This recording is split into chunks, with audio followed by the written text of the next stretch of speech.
Hey, Peak Performance Secret starts right now. Welcome to today's episode. My name is Kamoye Benjamin. There is more. There is more clarity, more impact, more income, more assertiveness, more decisiveness. Let's go for more. My purpose in creating these Peak Performance Secrets Lunch and Learn is to ignite the awareness, ahas, insights that are necessary for you to deploy yourself at the optimum mindset and skill set required in order for you to create more. Hi, this is your first time. My name is Kamoye Benjamin, and I do identify as a peak performance coach. And that really means that I fight for people's dreams. I come alongside you to help you create more, whatever more represents. Now, in today's session, I want us to talk about thriving without burning out. Is it possible? In the world that we're living in, is it possible to thrive without burning out? Yes, it's possible. And I'm not sure what's happening to my tech right now.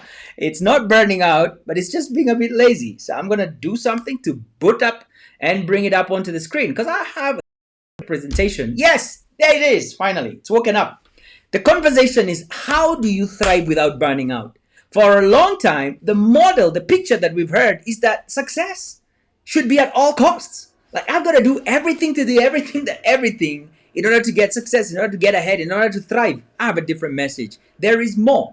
And more doesn't mean that you burn out. More doesn't mean that you lose your family, that you lose your health, that you disconnect from God in the process of creating whatever it is that's required of you. You are resourced to create more without having less of the most important things in your life, which is, I believe, your faith, your connection with God, your fitness, your body temple, sound mind, and healthy body, your family, your fruitful relationships, your fulfilling work, your mission, your impact should not consume you, it should not burn you in the process, and finances. You should not go broke even as you're trying to do what you're doing. Now, how do we do this? Do you work long, hard hours? Do you find it hard to take your foot off the accelerator? Do you believe that the only way for you to get ahead is to work on Monday to Monday, take off Saturdays, work on Sunday, do everything that you need to do in order for you to get ahead? I think you're getting it wrong. And my encouragement to you is there's another way. And I say that because I know this too well. This is my story. I started out by work, putting. I know this too well. Work in order to create results.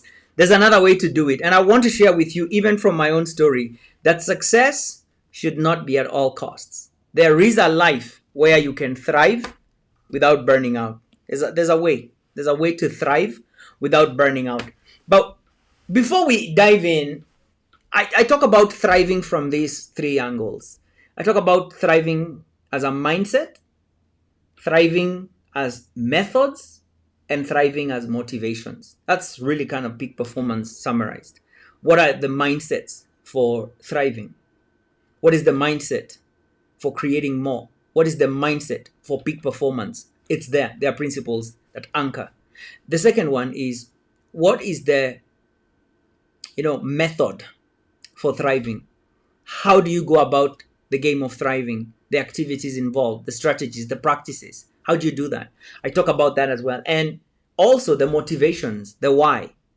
And one of the things that, as I work with my private coaching clients, which is where I get an opportunity to dive in deep and help you to identify, number one, the patterns of thought that are creating the burnout in your life. We probably define it as work-life balance. And I talked about it earlier in the week that what we should be pursuing is work-life harmony. It should be harmony, not balance, that we are pursuing. And so one of the things that we notice is when we use a certain psychometric tool that gets to tell us how people are thinking and what is influencing their thoughts, one of the things that we unpack here is that the internal assumptions. And what is internal assumption? Internal assumption are the beliefs that you use to organize your identity. These are the beliefs that you use to organize your identity. I did share just about 2 days episodes past what exact identity really is and how identity influences how we show up.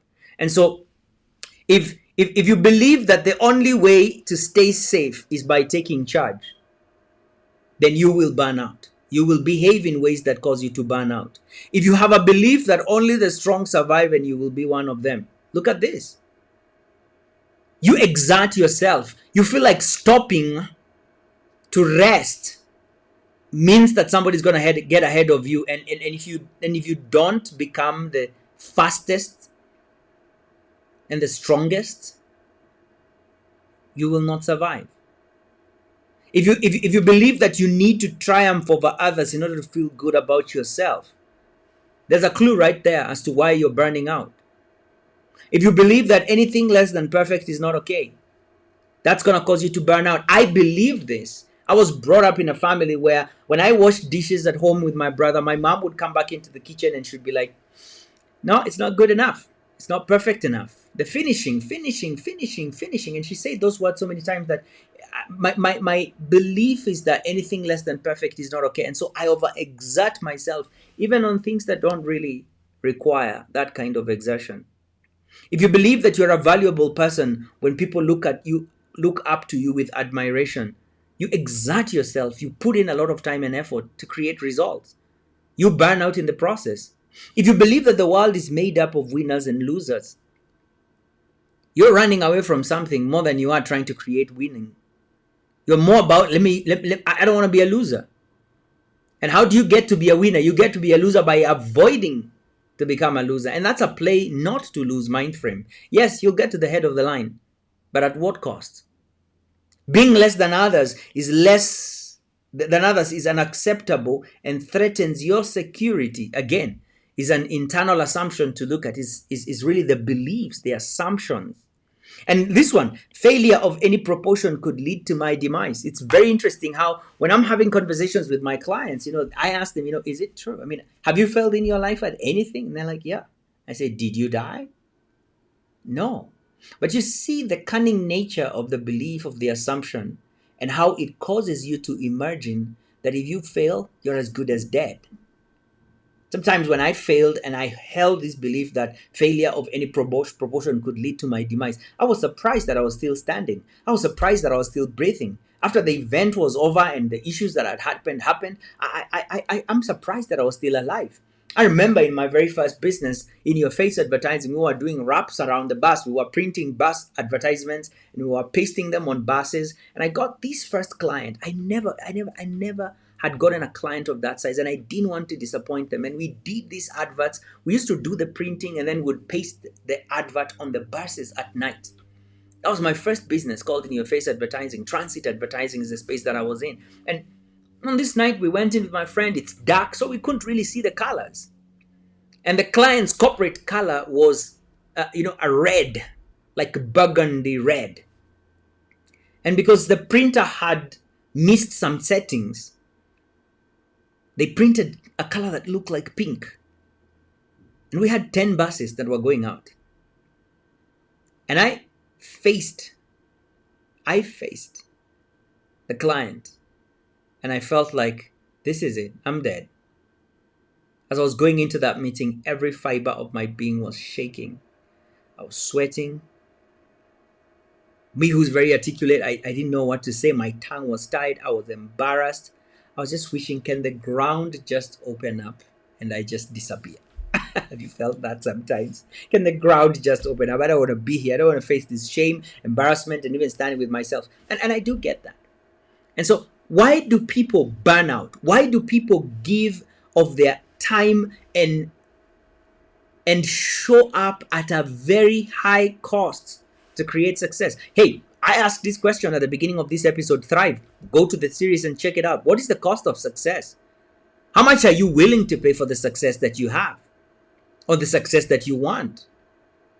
And is it success at all costs, or is there a right price for success? And you see, if you don't know the right price for success, you're going to think that you have to pay any price. What's the price for thriving in your faith, in your fitness, and your finances? There's a correct price. And then there's a wrong price.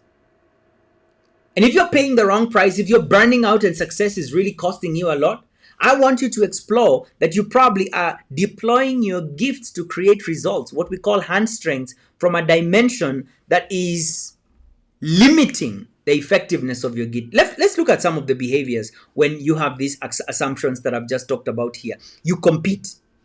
You set exacting standards. So high, you burn out trying to get them. You strive for perfection. You use your authority to take charge. You influence. You speak directly and bluntly. There's a high cost. There's a high human cost. There's a high relational cost. There's a high health cost. There's a high personal cost. There's a high financial cost.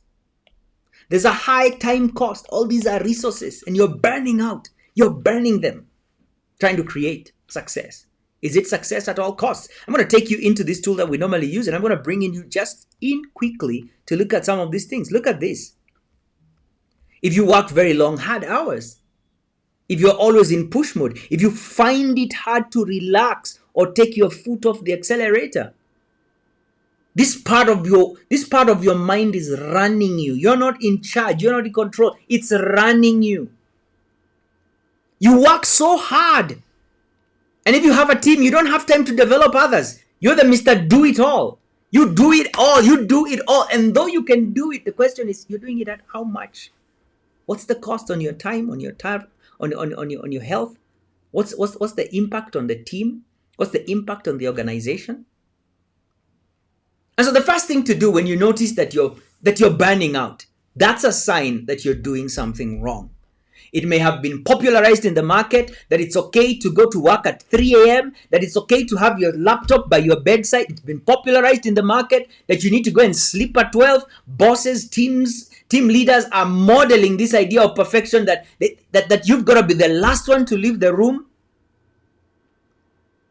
No, I don't believe that's true. I lived that life. I was running an advertising agency. I was trying to build my coaching business, and I had a couple of other businesses on the side, and I was serving in the church, and I was there, and I gave of my time, and I gave of my talent. And while I was creating results on those seasons of my life, it was at a very high cost. But I was not operating at the level of awareness I'm operating at now. And my invitation to you is to interrogate, why are you creating the results that you're creating the way that you're creating them? And what is it about that needs to shift?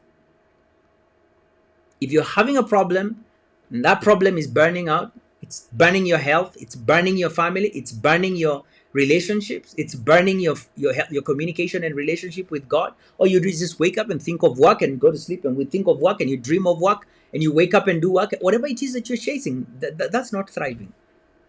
That's not thriving.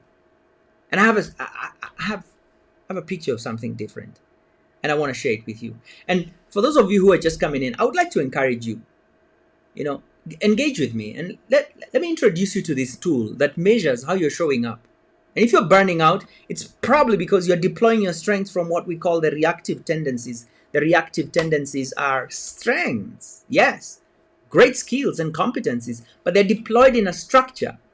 And structure is like an operating system that limits how the gift boots up, how the gift is expressed. And that's always the conversation starter for my coaching clients, to help them understand, wait a minute, why am I showing up the way I'm showing up? And is there another way to create these results in a way that I don't burn up?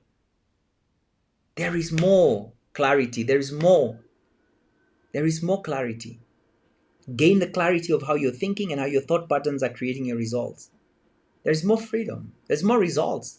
And that doesn't mean that it has to come at all costs. I do believe that. I know that. It's my story. And I want to help you master and understand why you're creating results the way you're creating. You see that P over there? Yeah. This is to fight for your dreams. It's a real one. It's not an image. It's a real one. It's to fight for your dreams. It's to fight for your goals. It's to fight for what you want. That's the objective of this guy over here. That's the big idea. I'm fighting for your dreams. I'm fighting for your dreams. I'm fighting for more, whatever more represents for you. And so thank you so much for tuning in today. My name is Kamoye Benjamin. If you want to start at a very low level, maybe kind of entry level, you consume some of this content and you're like, you know what, Benjamin, I want to connect with you. I want to get more. There's a first step in this journey, and that's for you to join my Peak Performance Mentorship journey. My Peak Performance Mentorship allows you to develop a blueprint and gain clarity of what does thriving look like in my life in the next 90 days. And I work with you to take that journey, start now and move in the direction of that. And calibrate spaces where you're burning out, spaces where you're putting in too much time and too much energy. You begin to cut back on that so that you can thrive in other areas, include other aspects in your life.